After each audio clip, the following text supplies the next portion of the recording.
Hello and welcome to a brand new episode of the Comic Call. I'm your host, Dylan Lang. This is one of the shows I do. I do another show called Dylan Knows. That'll be sometime this weekend. I don't know when, though, because my daughter and I are going to be having another movie marathon weekend as my wife and son are going to be camping with the Cub Scouts. But we're not here to talk about that. We're here to talk about comics. And quite not a lot of comics this week, but an unusually high amount of sex in the comics, and we're going to talk a little bit about that today. Here's this week's haul. Very small. As I've been saying for the last couple months, I've been trying to cut back, and I've been cutting back a lot. So there was a lot of stuff I didn't pick up today, which I could have or I wanted to. But I was like, you know what? You need to start saving your money. So it's a good sign. So yeah, I don't know what it is, but this week there's just an abundance of sex in the comics, which is cool. That's fine. It's all good. Anyway, we're going to start with a book that does not have sex in it, but is actually one of the books that I've been anticipating for a while now. Justice League Dark #1. Justice League Dark was one of the best New 52 books to come out of the New 52. DC has a great amount of supernatural characters, and this is just a small portion of them. Hopefully we'll see others like Deadman and Demon and other stuff, but this is just a small group we're looking at right now. Wonder Woman is going to be the leader of the group, but we're going to have Zatanna in there and Swamp Thing and Detective Chimp and a few other people as well. It's written by James Tynion IV. With art by Alvaro Martinez Bueno, with inks by Raul Fernand. So looks like Zatanna has her New 52 costume on, and not her old school tuxedo type costume with fishnets that she used to have on. Looks like there's a Constantine appearance in this as well, but I don't know if he's actually going to be a part of the team. Man-Bat looks like he's going to be part of the team as well. So I'm excited for it because Justice League Dark has always been one of my favorite books. It looks like Sandman. He's like all the magic people are in this this thing right here. So we'll probably see some stuff there. So it looks interesting, and I'm very interested in reading it and anticipating it, and suggest that you probably pick it up. Also out this week is another one that doesn't have sex in it, is Action Comics #1001. Brian Michael Bendis takes over this title as well. The art chores are by Patrick Gleason, who had been co-writing Superman, but now we're continuing with Bendis's run on it. It looks like Gleason's doing a little bit something different with the artwork. It looks a little bit like his stuff, but he's trying, looking a little bit different, kind of almost Steve Rudish a little bit. It doesn't quite look exactly like the Patrick Gleason I'm used to seeing. But again, we've got Bendis doing this. I'll take a look at it and see if I'm interested in it. This looks like it's going to focus more on his Daily Planet stuff. And it also introduces a brand new villain that Bendis created. So, sometimes it's good to have new villains in there as well. So Action Comics #1001 is out this week as well.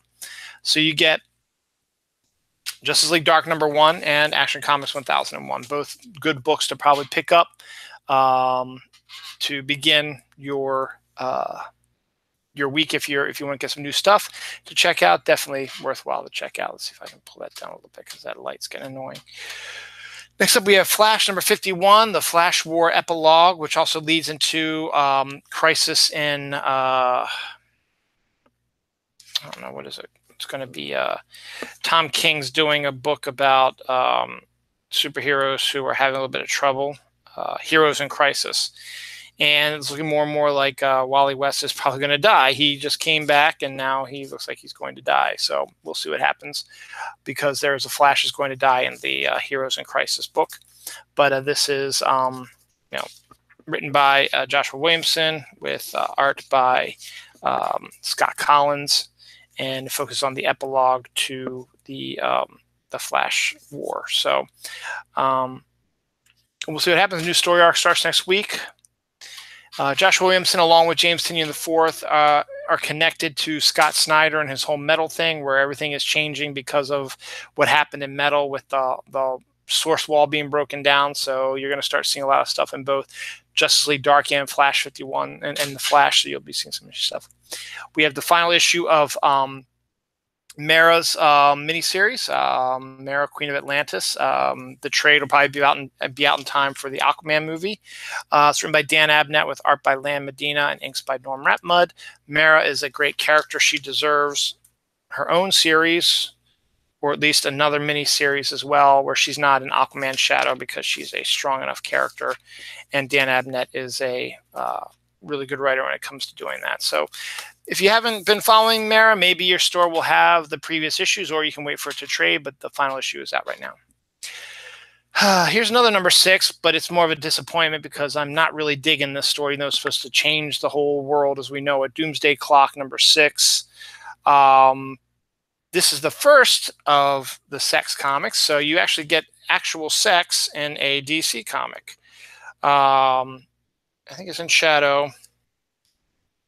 Let's see if I can show it. Yeah, can't really see it too well, but there's sex on this page. So there is sex here.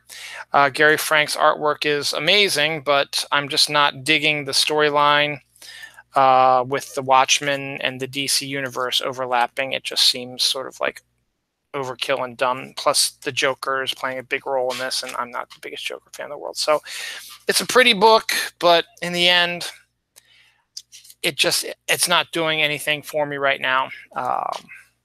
I'm going to still collect all 12 because it's Gary Frank artwork, and it's bi-monthly, so it's not like I'm going to do it every month. So it's going to be, well, just going to take that. Continuing the out of metal, we have Silencer number 7. I hope that I've been collecting this. Still written by Dan Abnett with art by Viktor Bogdanovic.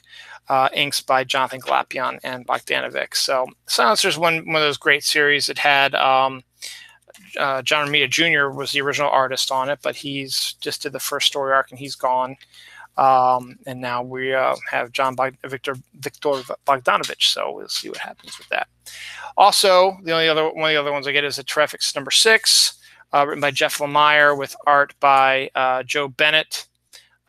Inks by Sandra Hope and Matt Santorelli. It's basically DC's version of the Fantastic Four.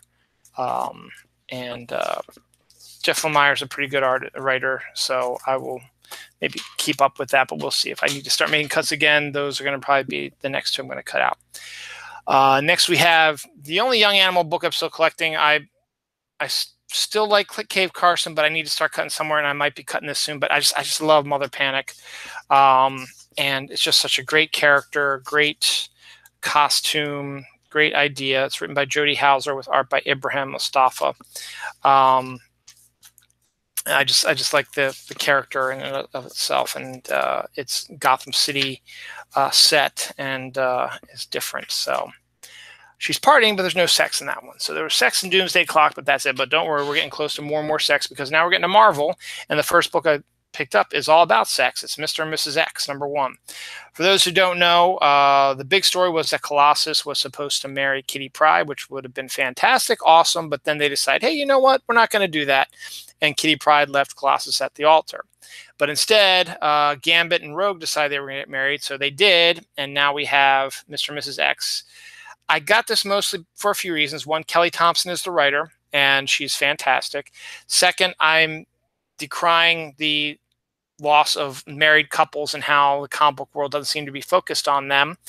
And so when they announced this book, particularly written by Kelly Thompson, and then what happened with Batman and Catwoman leaving him at the altar, it made me kind of pissed off. But this book I decided to pick up just because it is Kelly Thompson. It is a married couple. It's written by Kelly Thompson with art by Oscar Bazaldua. As you expect from a comic book about marriage, early marriage particularly, there will be sex in this, and there is. It is newlywed sex in this as well. So you have that. And then, of course, it ruins it all with an appearance by Deadpool at the end. Oh, well. So there's sex there, too. Speaking of other sex, also, we have Amazing Spider-Man number 2. I actually surprisingly liked the new Amazing Spider-Man team.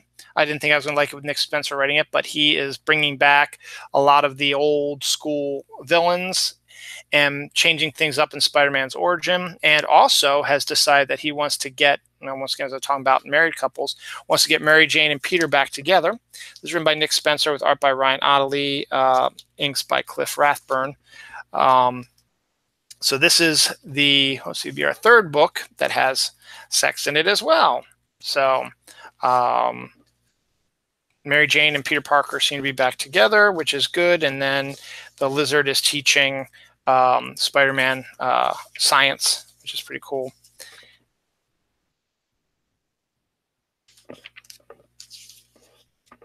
So he went back in time. Okay, interesting. So I like the first issue. I'm going to do that also. That's it for Marvel. Independence, more sex. Moonshine number 12. This is the last part of the second story arc, so it's going to go on hiatus for a little while, and it'll come back. There's some sex there, and then I can't show you the other sex because there is nudity in it, but there's some slight nudity in that one, but this one's more overt nudity, which I can't show you, but it's in there. This is Moonshiners and Werewolves, done in the Brian Azzarello and Edward Riso style. So we'll probably be seeing a new Moonshine for a few months, and then we'll get the next story arc, so we'll see. So there's that as well. And finally, this one surprisingly doesn't have any sex in it, though. Hack/Resurrection number 9 with Vampirella, written by Tini Howard, art by Sealor. So you do get scantily clad Vampirella, though, so it's not quite the same as sex, but you had about four or five books in there this week that had sexual overtones in it. This one is more good girl artwork, but it's a great series, and I wish Tim Seeley would come back to it. Not that Tini Howard and Sealor are doing a bad job, but I just like Seeley's work on it, and it's his baby, so we'll see.